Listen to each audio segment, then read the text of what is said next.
warahmatullahi wabarakatuh. Selamat siang, Bu.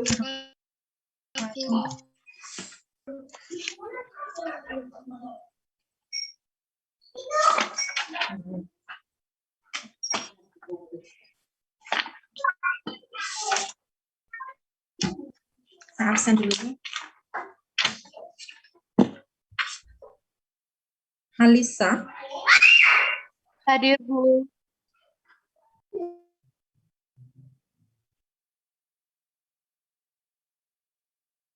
Aziza. Hadir, Bu. Devi. Hadir, Bu. Devina. Devina.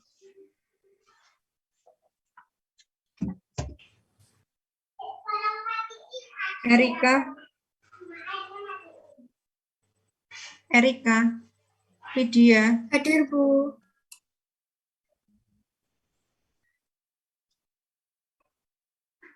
Geraldo. Hadir, Bu. Arjuna. Hadir, Bu. Ismi. Filwi. Hadir, Bu. Margareta. Hadir, Bu. Muhammad. Hadir, Bu. Nanda. Hadir, Bu. Nurrohmah. Hadir, Bu. Nurus. Hadir, Bu. Putri. Hadir, Bu. Risma. Hadir, Bu. Rizky. Hadir, Bu. Ronald. Ronald.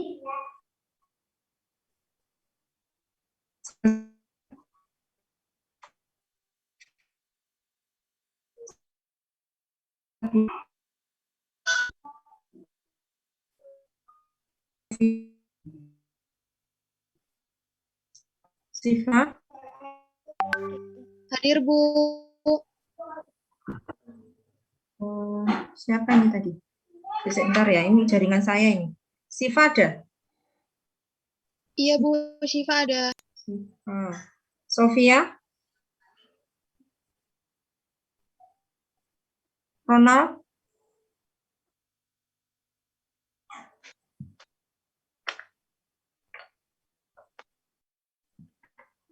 Ada yang belum diabsen? Saya Bu Salsabila. Salsabila. Sudah Mbak tadi, tapi kayaknya jaringannya. Ada lagi yang belum? Saya ada kendala jaringan. Siapa Mbak? Sophia. Sofia. Ada lagi? Ronald sudah masuk? Maaf Bu, Ronald. ini Devina chat WA saya ada kendala jaringan Devina. katanya. Ya Devina, tapi sudah masuk Zoom. Sebentar ya. Ismi ada Ismi? Belum. Ismi sama Ronald. Ronald belum masuk. Oke. Oh iya. Ismi ada, Bu. Ismi ada. Oke, ada. Semua.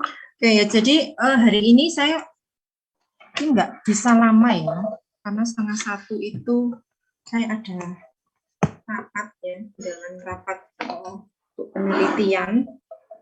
Jadi mungkin nanti 12:30 saya akhiri. Nah, hari ini saya akan menjelaskan mengenai konstitusi ya, dan juga Undang-Undang Dasar Negara Republik Indonesia.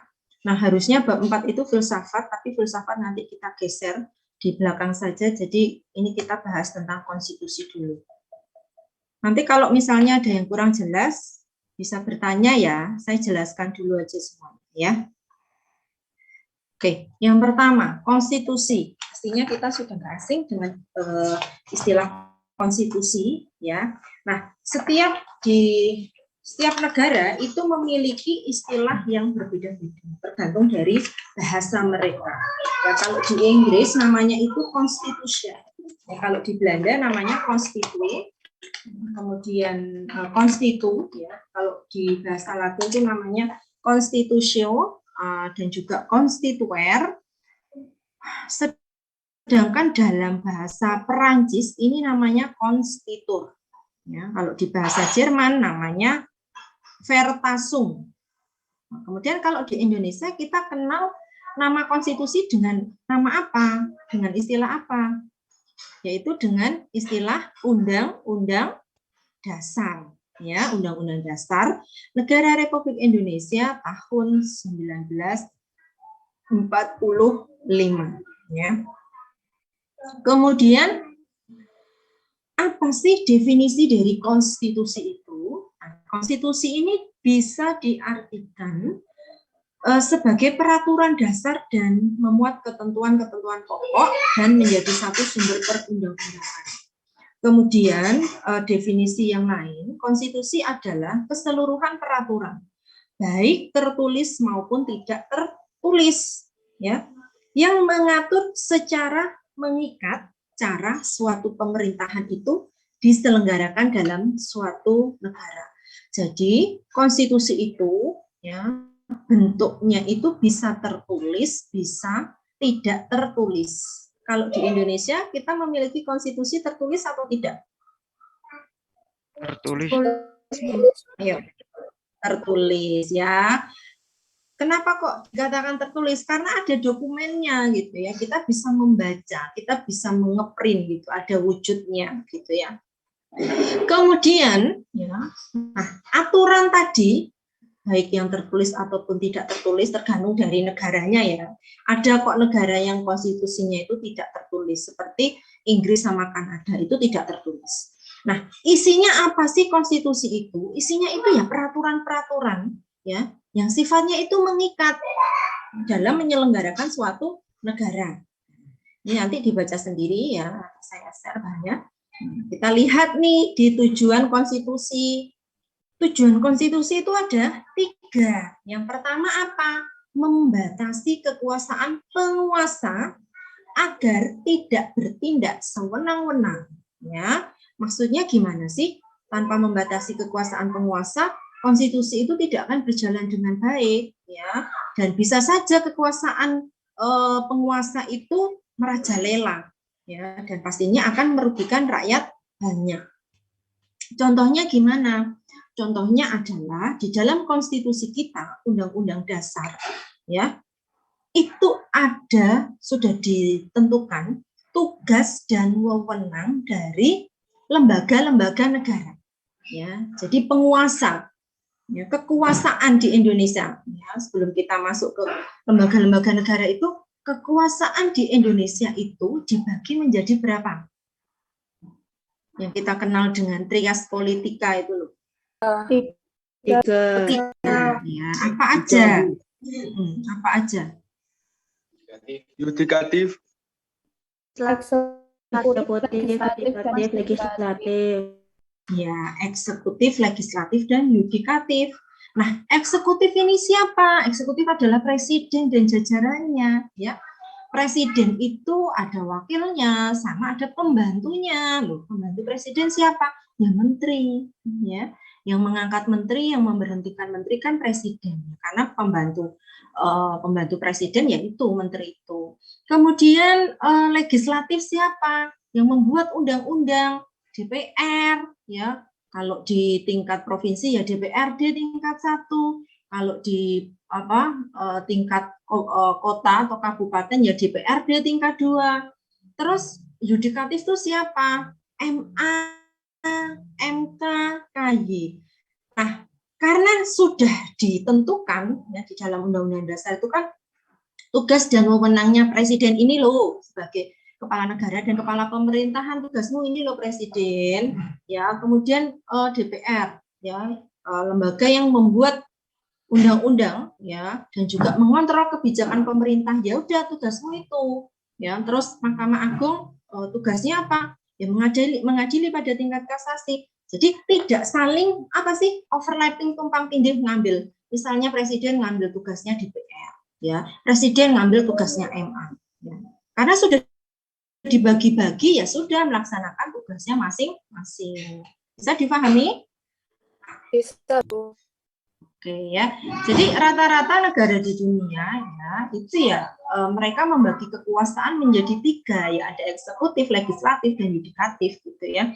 Ya ada yang raja ya, tetapi tergantung sistem pemerintahannya presidensial apa parlementer. Kalau presidensial ya kepala negara dan kepala pemerintahannya dipegang oleh presiden, tapi kalau parlementer kepala negaranya ya bisa presiden, bisa raja, ya bisa ratu, kepala pemerintahan hanya dipegang oleh Perdana Menteri, seperti itu.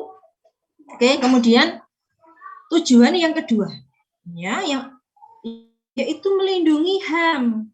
Ya, jadi penguasa itu harus, ya, itu ini berkewajiban, gitu ya, menghormati HAM orang lain, ya, dan juga hak memperoleh perlindungan hukum, ya, dalam hal melaksanakan haknya.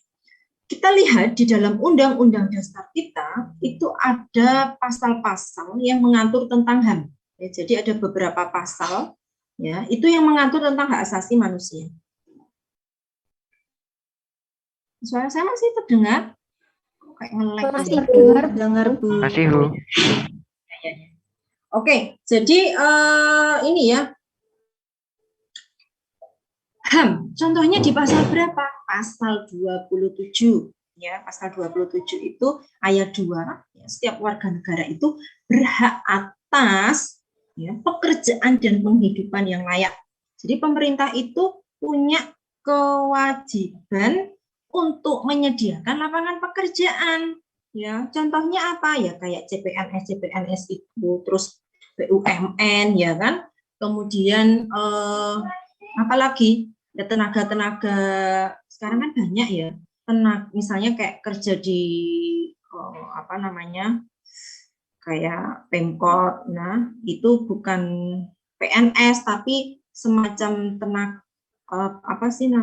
istilahnya itu pegawai tetap non PNS gitu loh, ya banyak sekarang seperti itu. Kemudian kalau hidup layak itu kayak gimana standar hidup layak? Di pemerintah menetapkan yang namanya UMR atau UMP, ya, upah minimum provinsi, upah minimum regional. Ya. Setiap daerah itu beda-beda, nggak ada yang sama. Antara Kota Malang dengan Kabupaten Malang beda, antara Kota Malang dengan Pasuruan beda. Bisa jadi di Malang itu lebih rendah daripada Pasuruan. Loh, kok bisa, Bu? Loh, iya, karena Pasuruan kota industri, ya kan? Banyak pabrik di sana, ya. Gresik, ya, bisa jadi lebih tinggi dari Kota Malang gitu. Di Kota Malang mana ada industri apa yang besar? Ya. Mungkin di Batu itu lebih tinggi UMR-nya daripada Malang karena di sana kota wisata seperti itu. Pendapatan daerahnya lebih tinggi ya. Seperti itu ya. Kemudian pasal berapa lagi? Pasal 28. Tentang apa sih? Pasal 28 itu tentang apa? Kebebasan untuk menyampaikan pendapat baik lisan maupun tulisan ya. Seperti itu. Pasal 29 tentang kebebasan dalam memeluk agama. Ya. Itu untuk HAM. Kemudian yang ketiga, pedoman penyelenggaraan negara. Maksudnya tanpa adanya pedoman konstitusi, negara kita itu tidak akan berdiri kokoh. Ya, karena di dalam konstitusi kita ya dan negara-negara lain itu pastinya kan berisi aturan-aturan ya, yang dijadikan pedoman dalam menyelenggarakan negara. Contohnya apa? Pasal 1 mengenai bentuk negara. Negara Indonesia apa? Bentuknya NKRI. Jadi jangan misalnya ditanya bentuk negara Indonesia apa sih? Republik gitu atau kesatuan gitu. Ya, kurang tepat. Yang benar adalah NKRI itu Negara Kesatuan Republik Indonesia. Ya. Kemudian negara Indonesia adalah negara hukum. Ya, jadi segala apapun ya itu diatur dengan hukum, dengan undang-undang. Gitu. Misalnya ada pasang suami istri gitu ya, terus istrinya itu mengalami KDRT gitu. Kemudian suaminya membela diri, loh ini kan istriku ya, saya bisa boleh berbuat apapun dong sesuka hatiku, ya nggak bisa. Ya, kalau kamu KDRT ya kena undang-undang tentang perlindungan terhadap KDRT. Itu minimal berapa? Ya, berat itu. 4, hukumannya bisa 4 sampai 6 tahun seperti itu. Ya, kalau kasus mungkin di Instagram atau apa ya, sedangkan muncul berita tuh yang kasusnya siapa sih, bapaknya Taki Malik gitu ya, nah itu bisa kena itu ya undang-undang tentang perlindungan terhadap KDRT. Sampai di sini bisa difahami untuk tujuan dari konstitusi. Jadi ada 3 itu, ya. Jelas?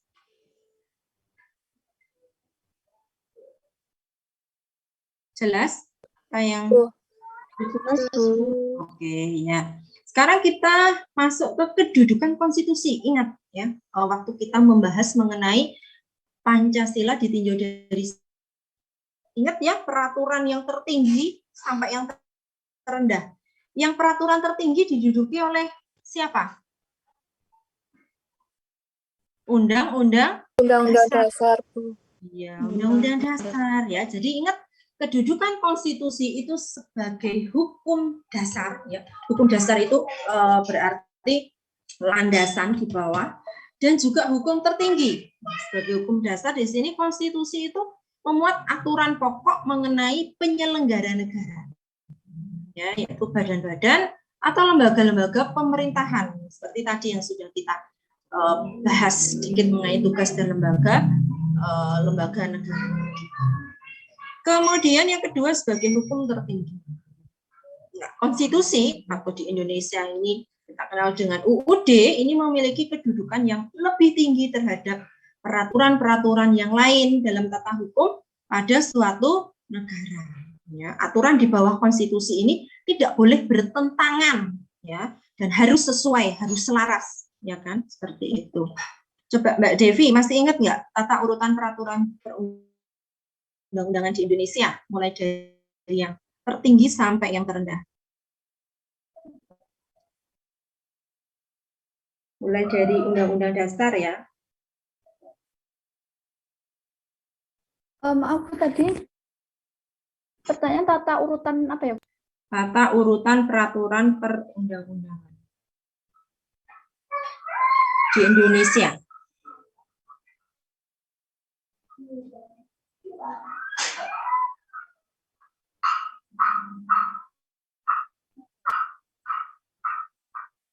Gimana? Ada yang masih ingat? Saya Bu Ismi Jaya. Ya, silakan. Yang pertama ada Undang-Undang Dasar, yang kedua ada TAP MPR, yang ketiga ada Undang-Undang atau Perpu, yang keempat ada PP, yang kelima ada Peraturan Presiden, yang keenam ada Perda Provinsi, yang ketujuh ada Perda Kota atau Kabupaten. Ya, jadi itu ya. Jadi Undang-Undang Dasar itu yang paling tinggi, kemudian aturan di bawahnya itu tidak boleh bertentangan dengan Undang-Undang Dasar. Nah, di sini ya tadi saya sudah singgung bahwa konstitusi itu bentuknya ada 2, yaitu hukum dasar yang tertulis dan hukum dasar yang tidak tertulis ya. Nanti bisa dibaca sendiri. Kemudian pengertian Undang-Undang Dasar di sini.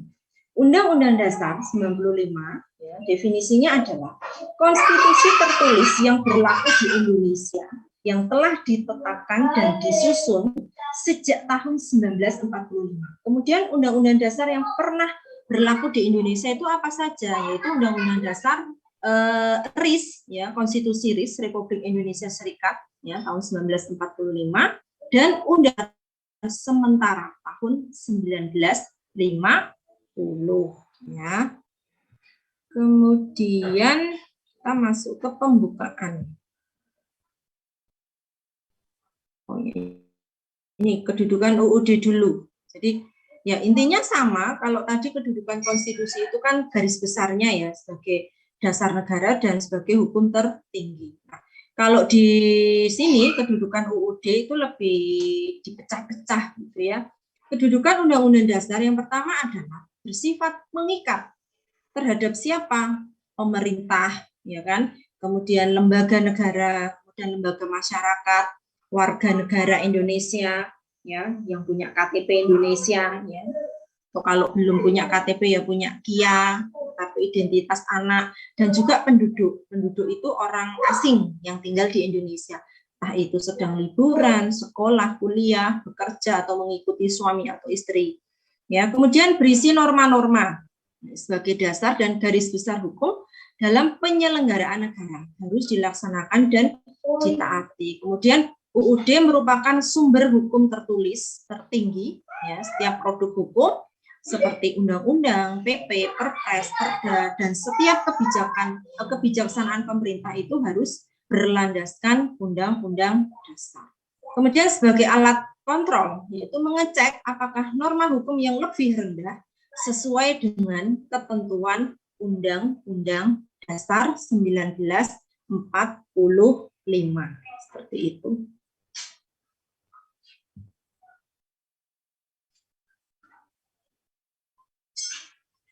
Nah, di sini apakah masih ada yang ingat pembukaan Undang-Undang Dasar? Ada berapa alinea Undang-Undang Dasar? 4. 4, ya, 4 alinea. Nah, selama 4 kali amandemen Undang-Undang Dasar, apakah pembukaan juga pernah diamandemen?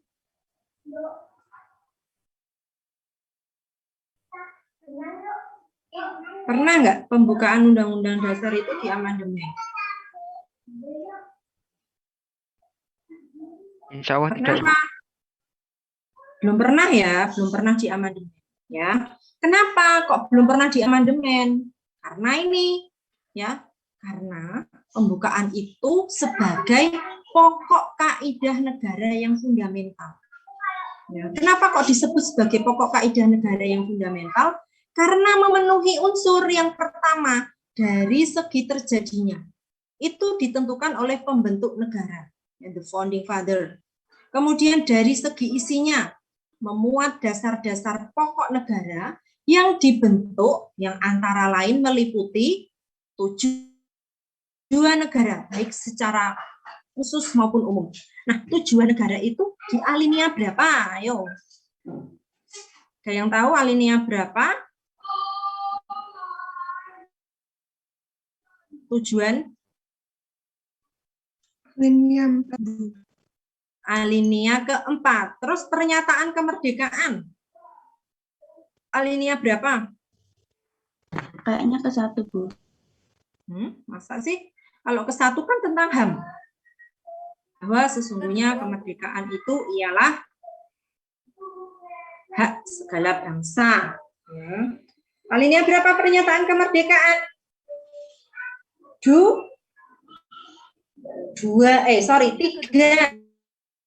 Ya, pernyataan kemerdekaan itu alinea ketiga. Terus yang ketiga, bentuk negara NKRI itu alinea keberapa?